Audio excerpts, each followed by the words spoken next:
Rapido login చేశాను, Uber login చేశాను, ఓలా కూడా లాగిన్ చేశాను. కానీ ఓలాలో బుకింగ్స్ ఏమీ రాలేదు. కానీ లాగిన్ చేసిన వెంటనే ర్యాపిడోలో, ఊబర్‌లో మాత్రం బుకింగ్స్ అయితే వచ్చాయి. బట్ నాకు అనుకూలంగా ఉండే ఏరియాకి మాత్రమే నేను వెళ్తాను. ఆపోజిట్ సైడ్ వెళ్తే మళ్ళీ అక్కడ స్టక్ అయిపోతాం. ఎర్నింగ్స్ రావు. టైం వేస్ట్ అయిపోతూ ఉంటుంది. నెక్స్ట్ ఆర్డర్ కోసం మళ్ళీ వెయిట్ చేసి. కార్‌లో చాలామంది ఈజీగా ఎర్నింగ్ చేసేయొచ్చు అనుకుంటున్నారు. కానీ నిజానికి కార్‌లో కూడా చాలా కష్టంగా ఉంది ఈ మధ్యనైతే ఎర్నింగ్స్. అనుకున్నంత ఎర్నింగ్స్ అయితే రావట్లేదు. ఒక్క రైడ్ కోసం 10 మంది డ్రైవర్‌లయితే వెయిట్ చేస్తున్నారు రైడ్స్ కోసం. కాంపిటీషన్ కూడా హెవీగా మారుతుంది. అలాగే ఈ మధ్య కాలంలో సీఎన్‌జీ కార్స్ ఎక్కువగా పెరిగిపోతున్నాయి. సీఎన్‌జీ కార్లు పెరగడం వల్ల తక్కువ కాస్ట్ సీఎన్‌జీతో ఎక్కువ కిలోమీటర్లు ట్రావెల్ చేయొచ్చు అని కంపెనీస్ అనేవి మనకి పేఅవుట్స్ చాలా తక్కువగా ఇస్తున్నాయి. ఫైనల్లీ కస్టమర్ పెట్టిన పికప్ లొకేషన్‌కొచ్చాను. కస్టమర్‌కి కాల్ చేద్దాం. ఇక్కడ ఎక్కడ కనిపించట్లేదు.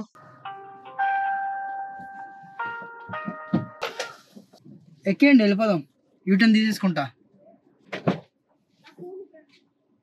సక్సెస్‌ఫుల్‌గా కస్టమర్‌ని పిక్ చేసుకున్నా. ఈ ట్రిప్ అనేది స్టార్ట్ చేస్తున్నా. ఓటీపీ 7984.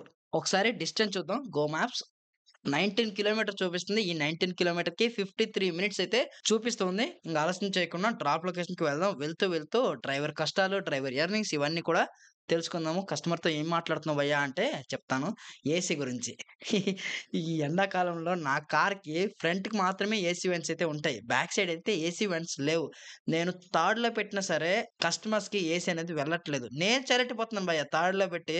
కానీ వాళ్ళకి మాత్రం ఏసీ అయితే రావట్లేదు. అంటే ఫైనల్‌గా ఈ కార్ బాలేదా భయ్యా అంటే కార్ బావుంది. కానీ ఏసీ గురించి మాత్రమే కాంప్రమైజ్ అవ్వాలి. నేను లాస్ట్ టైమ్ కూడా ఈ వాగనర్ కార్ తీసుకుంటే ఏమేం ప్రాబ్లమ్స్ ఫేస్ చేస్తున్నాము. నేను పర్సనల్‌గా ఏమేం ప్రాబ్లమ్స్ ఫేస్ చేశాననేది డెడికేట్‌గా ఒక వీడియో అయితే చేశాను. ఆ వీడియో చూడండి. ఇప్పుడు కూడా కొన్నైతే చెప్తాను ప్లస్‌లు ఈ కార్ గురించి.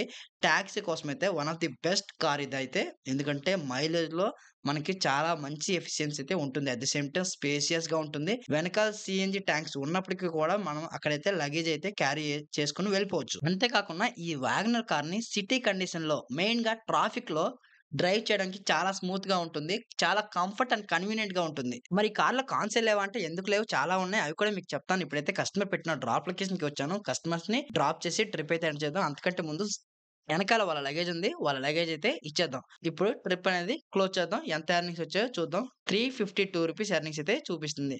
ఇందులో కమిషన్ అంటూ ఏమీ లేదు. ఎందుకంటే రాపిడోలో మనం సబ్స్క్రిప్షన్ ప్లాన్ తీసుకున్నాం కాబట్టి కమిషన్ ఏమీ కట్ అవ్వదు.